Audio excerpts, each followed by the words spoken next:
So now let's go to conductors, where conductors are charged by contact or induction.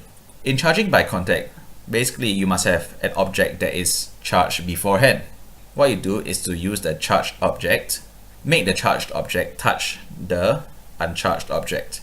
And electrons can flow freely in conductors. Therefore, electrons would flow from the charged object into the non-charged object. Let's take a closer look. So imagine that there is a positively charged sphere over here.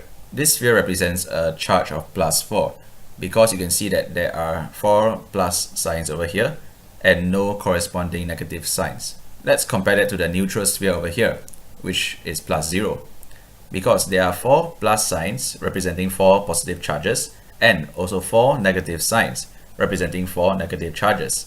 +4 and -4 equals to 0. Therefore, this sphere is neutral. So a charged sphere is brought into contact with a neutral sphere. Even if you didn't purposely bring them into contact with each other, they would also have attraction to each other because the positively charged sphere would attract the negative electrons in the neutral sphere. So let's bring it closer. Zoop. Took.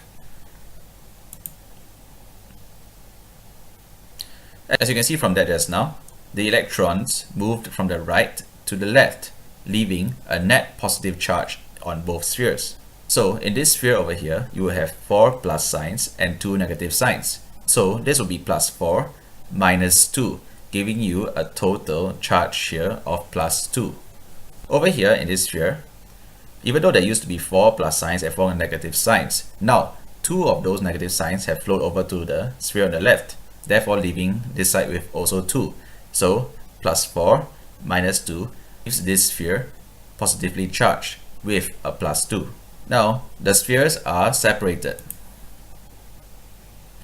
and they will both have net positive charges. Previously, only this sphere had a positive charge, this sphere was neutral. Now this neutral sphere has positive charge. So that is how we charged a conductor, by sharing electrons. Even if we had not separated them physically, they actually would have repelled each other, because once they shared their electrons, both of these became positively charged and like charges repel, so they would have repelled each other.